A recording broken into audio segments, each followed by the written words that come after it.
everybody this offseason has been talking about how good is this Cincinnati Bengals offense going to be with Joe Burrow, the number one overall pick. And nobody has been talking about how good is his defense going to be, right? Now, I want to talk about how good would the Cincinnati Bengals defense be going into the 2020 NFL season. And before I get into it, make sure that you guys hit that like button and subscribe to the channel. Little NFL videos and college football videos daily. Also, make sure that you hit that link down in the description and down in the comment section down below, so you can follow me on all of my social media platforms. My Twitter and my Instagram is both JTSports_. So make sure you guys go ahead and click that link to follow me on those. So when we talk about the Cincinnati Bengals defense, this was one of the worst defenses in the NFL last year, right? And I think this is probably going to be one of the most improved defenses going into the 2020 NFL season, right? Now, personally, I think that the Cincinnati Bengals defense is going to be better than the offense, right? That's a really bold prediction, but that's what I really believe. And I really believe this defense is going to be really good for the fact that they have one of the best defensive lines in the NFL. When you look at this defensive line, right, I think this, without a doubt, without any argument, is a top 10 defensive line. First, you can't talk about the defensive line without talking about Geno Atkins. Geno Atkins is probably the most underrated player of the past decade. Him or either T.Y. Hilton. When we talk about some of the best players on the defense side of the football, we talk about T.J. Watt, J.J. Watt, Aaron Donald, and Khalil Mack, but nobody talks about how dominant Geno Atkins has been. I mean, Geno Atkins, prior to this past season, has had 9 or more sacks in the last 4 seasons, right? This guy is a beast. He's one of the best defensive tackles in the NFL. He's probably the second best defensive tackle in the NFL behind Aaron Donald. Now, he had 4.5 sacks last year, which is a little bit down considering the seasons that he's had prior to 2019, but you bring in DJ Reader in free agency, who is one of the best run stoppers at that defensive tackle position. So now that you bring in DJ Reader, that should free up Geno Atkins a little bit, because now a lot of offenses aren't strictly going to be game playing just to, stop Geno Atkins. Now you got to account for DJ Reader. So with both of those two guys, that already makes a very formidable defensive line, right? Then you bring in Carlos Dunlap. Now, Carlos Dunlap had 9 sacks last year. Nobody really talked about him. And this guy has had 7 or more sacks since 2013. So this guy has been one of the more productive defensive ends, one of the more productive pass rushers in the NFL. Then you got Sam Hubbard, who I told a lot of people last year was going to have a breakout year, where I believe that he had 8 sacks or more, and he lived up to my expectations. He had 8.5 sacks, and you also bring in Carl Lawson, who had 5 sacks last year, and this is a guy who had 8 sacks his rookie year a few seasons ago, right? So you're looking at a really good defensive line for the Cincinnati Bengals, top 10, and that goes to say something, because the AFC North is home to some of the best defensive lines in the NFL. Not only do the Cincinnati Bengals have a top 10 defensive line, but the Pittsburgh Steelers have a top 10 defensive line, the Baltimore Ravens have a top 10 defensive line, and the Cleveland Browns, although their defensive line isn't top 10, they still have Myles Garrett, which makes them pretty formidable, right? So, I mean, this is a Cincinnati Bengals defensive line that's going to cause a lot of chaos on opposing NFL teams' offenses this year. And the fact that now you got more people that you got to worry about, now you just can't, offenses just can't come in with the mentality that, oh, we're just going to game plan to stop Geno Atkins, and then we're just going to worry about everybody else if that situation arrives. Now you got to worry about DJ Reader. I really think DJ Reader was more overlooked and more of the when you talk about DJ Reader, I think the signing of him was a really bit underrated, because nobody really talked about that. Nobody really talked about how DJ Reader solidifies the Cincinnati Bengals as a top 10 defensive line in the NFL, right?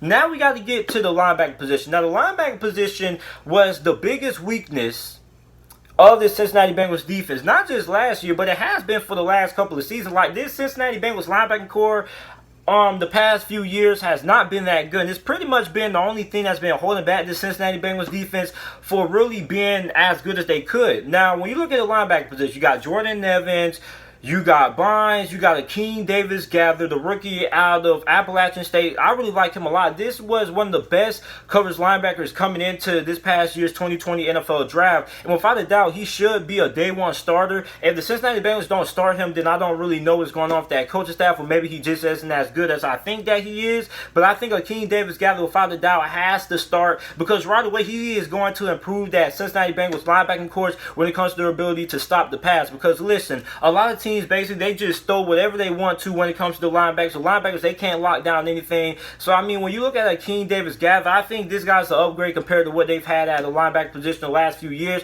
You also got Jermaine Pratt, who probably, in my opinion, was the best linebacker that the Bengals had on their roster last year. And you're going in, you got a very long guy in Jermaine Pratt. This guy is very solid in pass coverage. I think this guy has a lot of potential to be a very solid linebacker in the NFL. Then you got another rookie, you got Logan Wilson. Now, you pair him up with King Davis-Gaither, then I think you're going to have you a pretty young linebacker combo. This is probably one of the more younger and more athletic linebacker cores in the NFL going into the Cincinnati Bengals, going into the 2020 NFL season that the Cincinnati Bengals have. So I'm really interested in seeing how good this linebacker core ends up being, or are they going to continue to struggle? So then we got to talk about the secondary. Now, the secondary, I don't really know how I feel about the secondary. Now, I don't think the secondary is bad by any stretch of the imagination. I mean, you got to start off with the safety position. You got Von Bell and you got Jesse Bates, who is one of the best safeties in the NFL. He's on his way to becoming a top 10 safety, and I think he pretty much solidifies himself as a top 10 safety after this season with Jesse Bates. Now, Jesse Bates, I think this guy's going to end up being a Pro Bowler this year. This guy, like I said, one of the best young safeties in the NFL. You got Von Bell. Von Bell, you know, isn't on the level as a Jesse Bates, but he's also very solid safety. This is a guy who can come in. He can be a very serviceable starter at times, right? You also got Sean Williams back there for depth. Now, when you look at the cornerback position, you got Mackenzie Alexander, who is a pretty solid cornerback for the most part. He's not great, but I think he's pretty solid. He had 5 pass deflections last year, 1 interception. So I mean, he's all right. He should be pretty solid. Then you got William Jackson III, and you got Trey Waynes back there. So the Cincinnati Bengals secondary, it's all right. I think it could get a little bit better, but I mean, this secondary is all right. But when you look at how good this defensive line is going to be and how good this defense is going to be with their ability to get after the quarterback, these cornerbacks aren't really going to have to be able to stay in coverage all that long because of how much pressure this defensive line is going to be able to generate. And like I said, this is one of the best defensive lines in the NFL. Nobody really talks about how good the Cincinnati Bengals defensive line is. A lot of people are so focused on the offense, and nobody's really focused on how good the defense is. This is one of the most improved defenses going into the 2020 NFL season. I mean, last year they were allowing 393.7 yards per game allowed, which was 29th in the NFL. They were one of the worst in, stopping the pass, stopping the run. They were 32nd in the NFL stopping the run. They were one of the worst defenses in the NFL when it comes to stopping the run. They were allowing 148 rushing yards per game. That goes to the linebacker position. The linebacker position was a big reason why they weren't really all that good when it came to their ability to stop the run. So now that they improved the linebacker position, hopefully they look to be a lot better than what they were last season when it comes to their ability to stop the run. And when it came to their pass defense wasn't all that great, but it wasn't bad neither. They were like 20th in the NFL, allowed 244 passing yards per game. Then when it comes to points per game allowed, I mean, they were allowing 26 points per game, which was 25th in the NFL. And then the only good thing about this defense really was how good this defense was in the red zone. Surprisingly, this was the 3rd best red zone defense in the NFL. Now, I don't know if that's because, they were allowing a lot of big plays and things like that, but this red zone defense was really good. This was a top 5 red zone defense, and I think this has the potential to probably be the best red zone defense in the NFL with the improvements that they made on the defense side of football and with how good their defensive line is. So overall, I think this is a Cincinnati Bengals defense that I'm not saying that this is a defense that's going to be one of the best in football, but I am saying that this is a defense that is going to be a lot better, way, way better than what they were last year. This probably is the best defense that the Cincinnati Bengals have had on paper and over the last few years. The last time the Cincinnati Bengals really had a great defense was 2015, 2014, somewhere around that range. So, I mean, when you look at this Cincinnati Bengals defense, this Cincinnati Bengals defense is going to be a major step up compared to where they were last year. I mean, last year, it was absolutely terrible. And a big reason why was because of how bad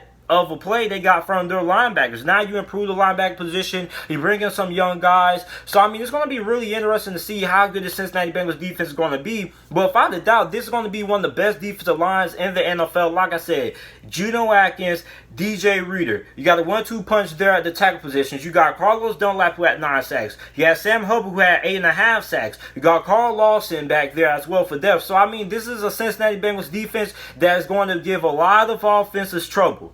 If you don't have a good offensive line, you're gonna struggle. And like I said, this is a Cincinnati Bengals defense that is really underrated, really slept on going into this year. I think the Cincinnati Bengals defense can make a lot of noise, and they're probably one of the most improved defenses in the NFL going into the 2020 NFL season. So let me know how you guys feel about the Cincinnati Bengals defense this upcoming NFL season. Make sure you guys like the video and subscribe to the channel for more NFL videos and content. And thanks for watching.